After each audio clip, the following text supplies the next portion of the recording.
To Rome, Germania was the edge of the known world, a dismal land of forests and swamps, cold, wet, and windy, populated by people the Greeks and Romans dismissed with a single contemptuous word: barbarians.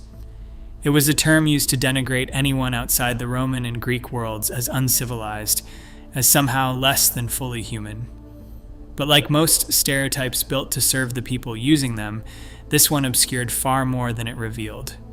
Our best surviving window into how Rome actually understood these tribes comes from a Roman historian named Tacitus, writing a work called Germania around 98 AD. It is worth being honest about exactly what that document actually is. It was Roman ethnography, written in large part to define Roman identity by contrast, holding up the German tribes as the classic other, the mirror Rome used to describe everything it believed itself not to be. And yet, despite that bias, it remains the closest thing historians have to a direct account of these people, since the Germanic tribes themselves left no written record of their own for us to compare it against. Tacitus offers physical descriptions that read, by modern standards, as fairly stereotypical. He mentions blue eyes, reddish hair, unusually large bodies. He describes the climate they lived in as relentlessly miserable, cold, wet, windy, dotted endlessly with forests and swamps. He catalogs their fractured political structure, dozens of distinct tribes governed in different ways, with no single unifying authority holding them together. But buried inside that catalog of difference, Tacitus identifies one trait the Germanic peoples valued above every other: freedom. Not as an abstract political concept, but as something they seemed to cherish more fiercely than any comfort or safety Rome might have offered them in exchange for submission. Think about what that detail actually sets up. Here was a Roman historian, writing specifically to catalog how different and inferior these people supposedly were, and even he could not help but record that their devotion to independence ran deeper than almost anything else about them. That devotion was about to be tested against the single most disciplined, most professional military machine the ancient world had ever produced. By 12 BC, the Roman Empire under Augustus was expanding aggressively, its reach already extending across modern-day Egypt and France, with its attention now turning firmly toward the fringes of Germany itself. Rome and the Germanic tribes were no strangers to each other by this point. They had already been trading blows for roughly 100 years. Julius Caesar himself had crossed the Rhine on 2 separate occasions to briefly campaign in Germanic territory, and the violence had not run in only one direction. Germanic warriors had smashed their way south into Italy at points, and in 16 BC they had annihilated an entire Roman legion during a massive raid across the Rhine itself. With a volatile, unpredictable enemy sitting directly at their border and an empire still hungry for further expansion, Rome reached a decision. These troublesome tribes across the Rhine could no longer simply be tolerated. Thousands of battle-hardened soldiers would soon be marching directly into Germania, carrying with them the full weight and confidence of the most powerful empire on earth. Among the many tribes Rome now found itself pressing against was the Cherusci, a people whose exact territorial heartland is difficult to pin down precisely, but who most likely centered their lands around what is now the modern city of Hanover, straddling the river Weser, with the dense Teutoburg forest bordering them to the north and west. And among the Cherusci was an extraordinary man who would become absolutely central to everything that followed. His name was Arminius. He was the son of a leading figure within his tribe, a man of genuinely high status and lineage, though notably not royalty, since the Cherusci themselves had no kings in the traditional sense. And like many high-status children from allied Germanic tribes, Arminius found himself caught directly in the machinery of Roman expansion across the Rhine. This was, by this point, a well-established Roman strategy, one Rome had been quietly running for centuries. Take promising, high-status children from tribes on the empire's frontier, bring them to Rome itself, and let the sheer scale and sophistication of the empire do the rest of the persuading. The underlying theory was straightforward enough. These young hostages would absorb Roman values during their time there, come to genuinely respect the sheer scale of Roman power, and eventually return home instilled with a lasting sense that resistance against an empire this vast simply was not a winnable proposition. Underlying that entire strategy was a belief Rome held about itself and about the wider world. Romans considered themselves the only truly civilized people on the planet, defined specifically by the idea that the rational mind held full control over the irrational body. Barbarians in the Roman worldview were precisely the inversion of that ideal, people whose bodies were believed to govern their minds rather than the other way around. In Arminius, Rome believed it had found exactly the success story that strategy was designed to produce. A foreigner who had genuinely seen the light of Roman culture and could now be trusted to carry that influence back home. He seemed, by every outward measure, like the ideal Romanized barbarian, precisely the kind of figure a Roman commander would want at his side, while operating deep in unfamiliar territory. Following his education, Arminius was drafted directly into the Roman army, commissioned as an officer within Roman auxiliary forces. He served with Roman troops actively working to suppress a major revolt in the Balkans region of the empire, gaining real, hard-won military experience under Roman command structure and discipline.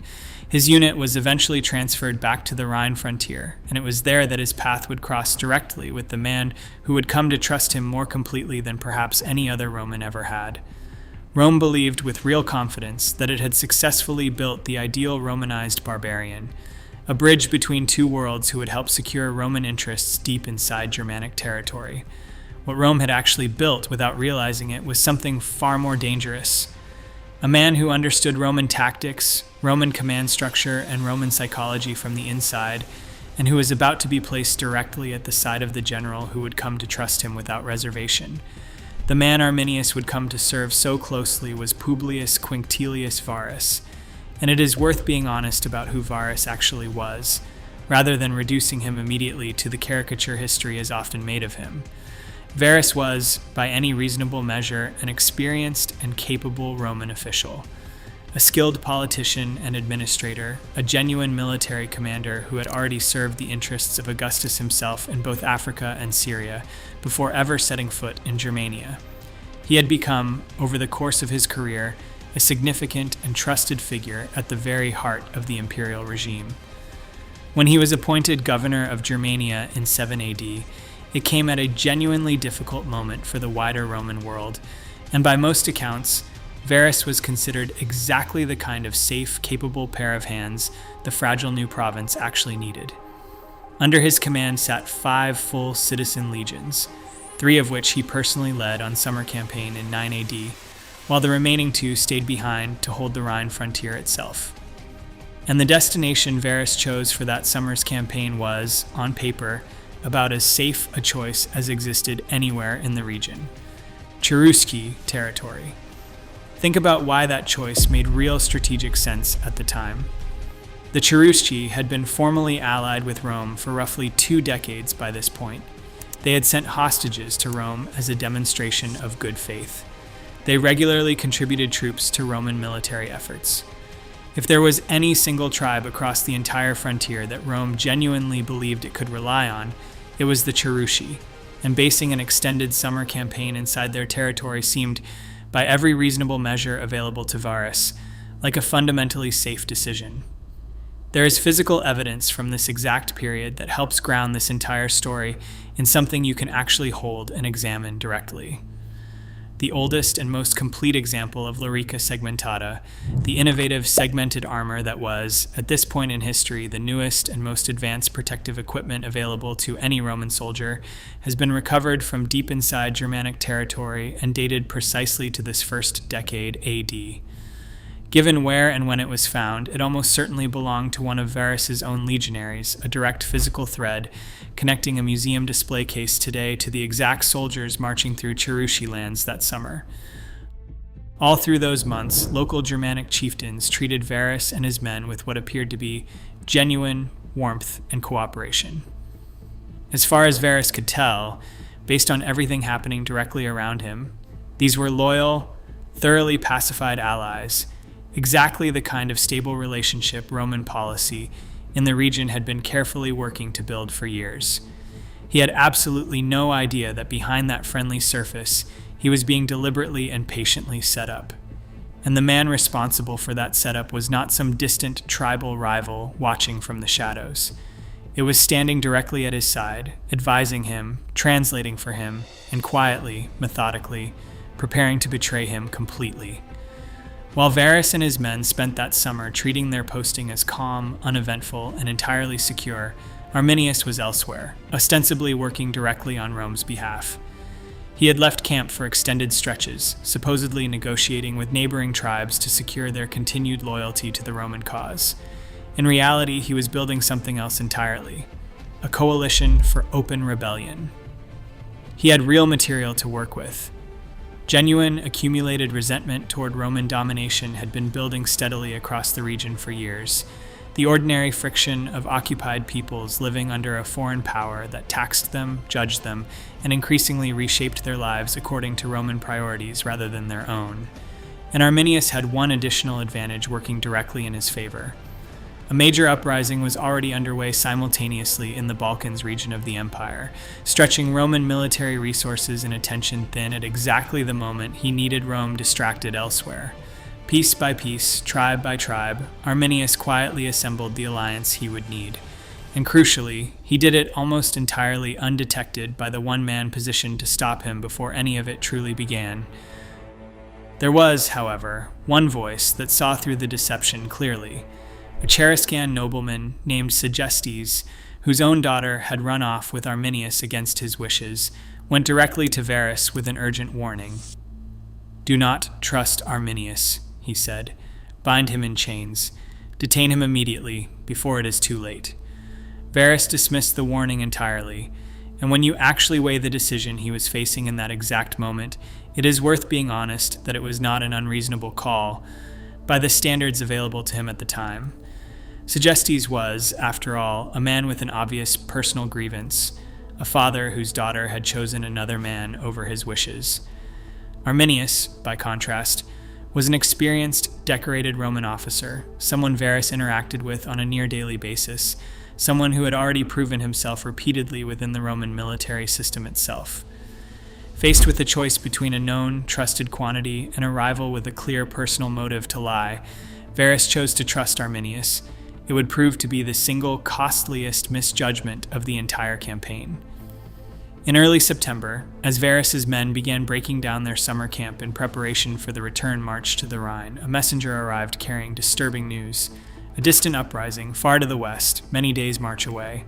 Varus faced a genuine choice in that moment: return directly to the safety of the Rhine as originally planned, or march toward the reported threat instead. Arminius argued strongly for the latter option, and by this point he understood precisely where every relevant force was positioned.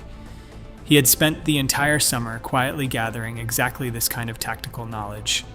His advice to Varus was calculated with real precision, deliberately steering the Roman column in exactly the direction that would deliver them straight into the trap his coalition had spent months carefully preparing. Varus, still trusting the man at his side completely, gave the order to march. By the time Arminius quietly slipped away from the column, claiming he needed to rally Cheruscan warriors to reinforce Varus's approaching fight, the trap he had spent an entire summer building was finally ready to close. What followed was not simply an army marching through difficult terrain. It was an enormous, unwieldy procession, somewhere between 15 and 20,000 people stretched out for miles along narrow forest paths, never designed to carry a force of this size. Roman legionaries, yes, but also auxiliary troops, camp followers, traders, slaves, women, and children, all moving together with the wagons and pack animals, hauling everything a Roman army needed to sustain itself deep in hostile territory. And every single legionary in that column was carrying an extraordinary physical burden. Full armor, weapons, and 3 full days of rations on his own back, a system deliberately designed generations earlier so that Roman soldiers could operate independently of a slow, vulnerable baggage train. It made them formidable on open ground. It made them exhausted, overloaded, and desperately slow moving through dense, unfamiliar forest. The first strike came suddenly, A hail of spears and slingshot crashing down without warning onto the unsuspecting column, followed immediately by warriors emerging directly from the tree line to strike isolated pockets of soldiers before melting back into the forest just as quickly as they had appeared. This was not one single decisive clash. It was dozens of small, brutal engagements happening simultaneously at different, unpredictable points along a line stretching for miles, each one over almost as soon as it began, each one leaving the Romans further confused and unable to properly regroup or communicate up and down their own ranks. The physical evidence recovered from the site archaeologists now call Kalkriese confirms exactly how deliberately this was engineered.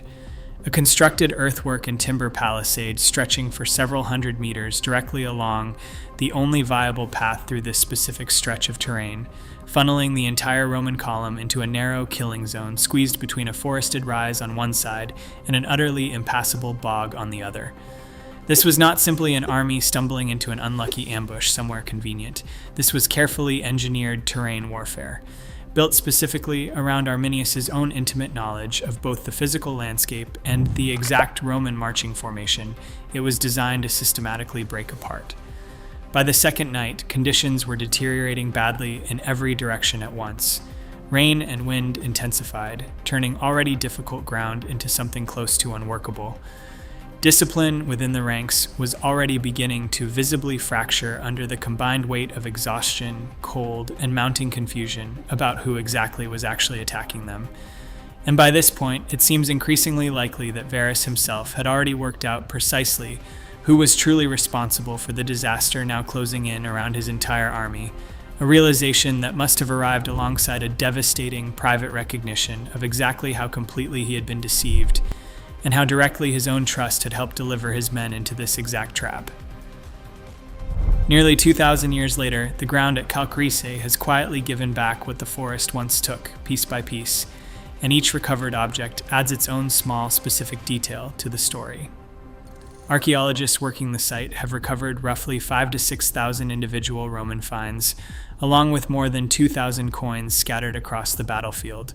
Among them sits a single coin bearing a specific countermark, one directly tied to Varus's own command, dated precisely to the years he served as governor.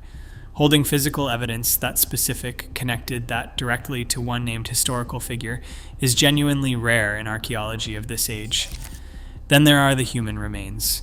A fragment of skull belonging to a man somewhere between 20 and 40 years old, carrying a single, clean wound from a bladed weapon, a mortal injury delivered in an instant. He remains, in a very real sense, anonymous. Researchers know his approximate age, his physical build, that he was almost certainly a soldier. His deeper identity, whether Roman by birth or a Germanic auxiliary serving in Roman ranks, remains genuinely unknown, currently awaiting further genomic analysis that may finally answer that question in the coming years. Among the recovered artifacts, 2 gold rings stand out with particular emotional weight. One of them, strikingly small, sized unmistakably for a woman's hand. Physical, undeniable confirmation that families genuinely traveled inside that column and were caught directly in the same carnage that claimed the soldiers marching alongside them. This was never simply a battle between armies. It was a catastrophe that swallowed an entire traveling community whole. And then there is a single silver-coated iron cavalry mask, crafted originally for ceremonial parade rather than actual combat, a literal human face preserved from antiquity. Whoever wore it into this battle has no recorded fate. We simply do not know what became of him, one more identity the forest swallowed without explanation. By the battle's final stages, the Roman chain of command had entirely collapsed. Senior officers had fallen across the length of the battlefield, and perhaps most symbolically devastating of all 3 legionary eagle standards, the single most sacred possession any Roman legion carried, had fallen directly into German hands.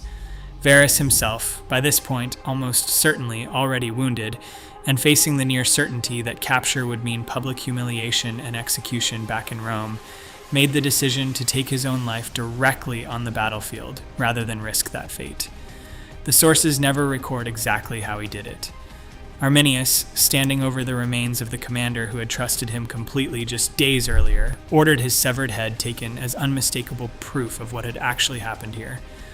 The battle was over, and the consequences of what had just occurred were about to ripple outward across the entire Roman world, reaching all the way back to Rome itself, and reshaping the empire's northern frontier for the next 4 centuries. This was never simply a story about one ambush in one forest. It is a story about how empires misjudge the people they try to absorb, and how one man used everything Rome taught him to become the exact reason Rome's expansion stopped where it did. The armor pieced back together in a museum case, the coin stamped with a dead governor's mark, the small gold ring sized for a woman's hand. All of it is what remains of roughly 20,000 people who marched into a forest expecting an easy season and found a trap built specifically to break them. The Rhine held as Rome's frontier for 4 centuries because of what happened here. Subscribe for the next investigation, and I will see you in the next one.